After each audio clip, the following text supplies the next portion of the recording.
Ohio Senator Jon Husted. Busy day, Senator. You got a lot of votes today. Originally, RFK set this morning. Now it's going to be delayed a little bit, but I don't think it changes anything. Do you? No, it won't change anything. He has the votes for confirmation. I know when I met with him recently, I was really impressed about his just commitment to all those Maha moms and making America healthy again by looking at the way that, I mean, think about this. We subsidize unhealthy food through programs like SNAP. We help people get obese, diabetes, and then we pay for it on the other end with Medicare and Medicaid. It's an insane cycle of unhealthiness that's going on in our country right now. And he has a strong voice, a strong following. I think he can create change to make America healthier again, which not only is good for our quality of life, but helps us save money. Just think about the amount of money that gets spent in the American healthcare system, particularly through government. And if we're healthier, we also save money, and that all contributes to making our budget sustainable in this country. Yeah, good point. I do want to move on to Linda McMahon. So I know that you will be in the room for the hearing in just under 2 hours. What are you hoping to hear from her? Well, I think President Trump nominated her because she's tough and she's going to have to take on a tough mission. Think about this. Since the Department of Education was created in 1979, the test scores of American students have continued to go down as compared to our international competitors.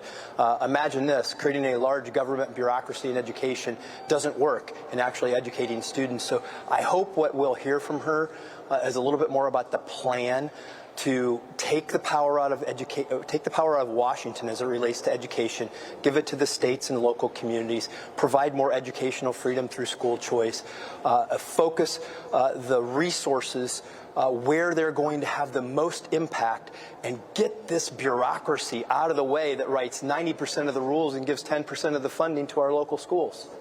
Yeah, Senator, prior to you taking office about a month or so ago, you were the lieutenant governor of the state of Ohio. You know that education has historically been and is usually one of the top priorities of state and local government. So why not put the power, the innovation, the choice back into the states and let them do what they think is the best? I can tell you firsthand from my experience in state government and working with local schools is that the rules that get written in Washington are completely disconnected from the needs of children in your local schools. And that has to change. If we're going to build the American workforce that is going to compete with the rest of the world, we have to do better educationally.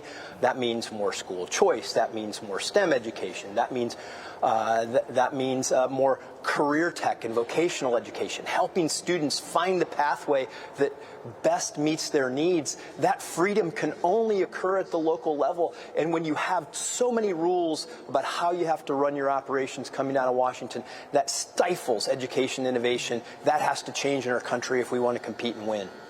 And I know next week your committee will also hold a confirmation hearing for the nominee for Labor Secretary, Lori Chavez-DeRemer. She revealed to the committee that she worked at Planned Parenthood in her early 20s. That came out, and Trump has yet to have a nominee rejected. But will she face problems, in your opinion, with both Democrats and Republicans because of her past? How do you see this going? Well, I just hope that she clarifies that. I know that in her past, she's also had a 100% pro-life voting record, so I hope that she'll talk about that and reassure people on that front. But really, as Labor Secretary, what we're talking about is, you know, are you going to have an even hand when it comes to labor management disputes? Are you going to make sure that we're looking out for the workers, but also not putting the heavy hand of government involved in that private relationship between employers and employees? I think that as long as she talks about President Trump's vision on the economy, how to help working people, and how she'll be fair-minded and as she takes over the job as Labor Secretary, that I think her confirmation's on track. I plan to support her. Information. Truth is freedom.